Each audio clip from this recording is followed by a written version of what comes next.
Renungan pagi Senin 15 Mei 2023. Pertobatan yang menghasilkan buah. Yohanes pasal 4 ayat 31 hingga 45.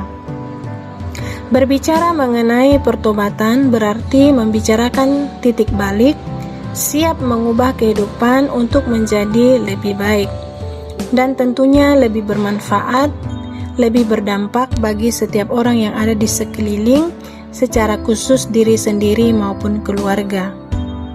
Seperti yang terjadi dalam teks firman Tuhan ini, ayat 31 hingga 45, ini adalah kalimat sambungan dari ayat sebelumnya, di mana teks sebelumnya mengisahkan seorang perempuan Samaria yang bertemu dengan Tuhan Yesus di sebuah sumur. Pertemuan yang menarik dan menghasilkan percakapan yang mengubah kehidupan perempuan Samaria ini. Betapa maha kuasanya Tuhan Yesus, Dia sangat tahu apa yang terjadi dalam kehidupan perempuan ini.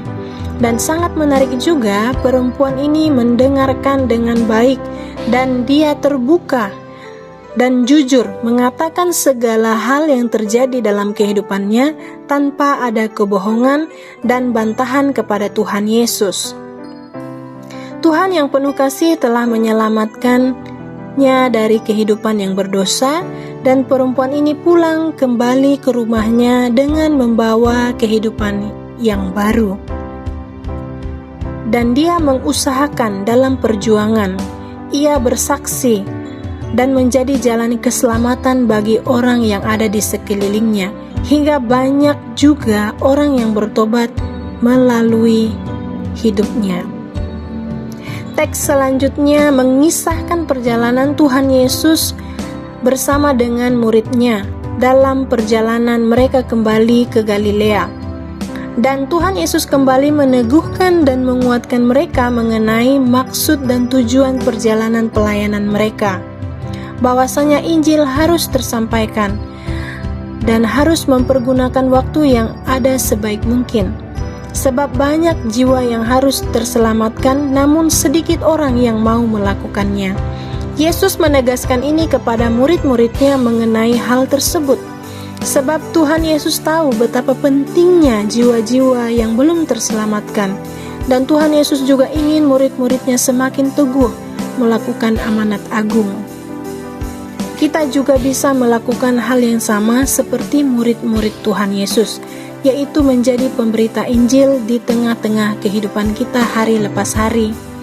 Dan pertobatan kita harus bertumbuh, harus berbuah, memberi dampak untuk sesama, terlebih untuk kemuliaan Tuhan.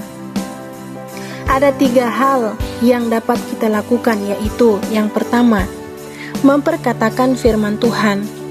Memperkatakan firman Tuhan tidak harus berdiri di mimbarnya Tuhan, tidak harus dimulai dari orang banyak.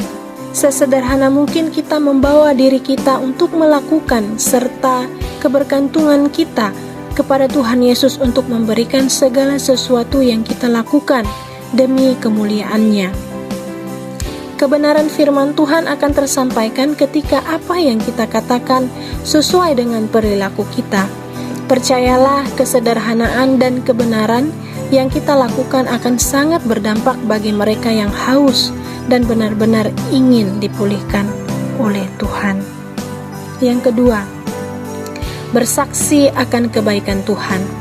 Menyaksikan, menceritakan bagaimana cara Tuhan menolong, memberkati kehidupan dan perjalanan iman kita kepada orang-orang yang belum mengenal Tuhan Yesus, seperti yang dilakukan oleh perempuan Samaria dan murid-murid Tuhan Yesus.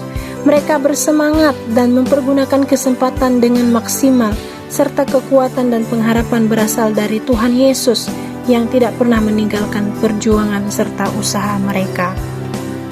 Yang ketiga, mengerjakan dan melakukan pekerjaan Tuhan. Hidup ini adalah kesempatan, waktu terus berputar, bahkan usia semakin tua, tenaga pun sudah semakin berkurang. Kehidupan yang singkat menuntut kita untuk terus gigih dalam mencapai tujuan, salah satunya melakukan amanat agung. Sebab satu tujuan kita untuk kemuliaan nama Tuhan. Tuhan Yesus memberkati kita di sepanjang hari ini. Salom.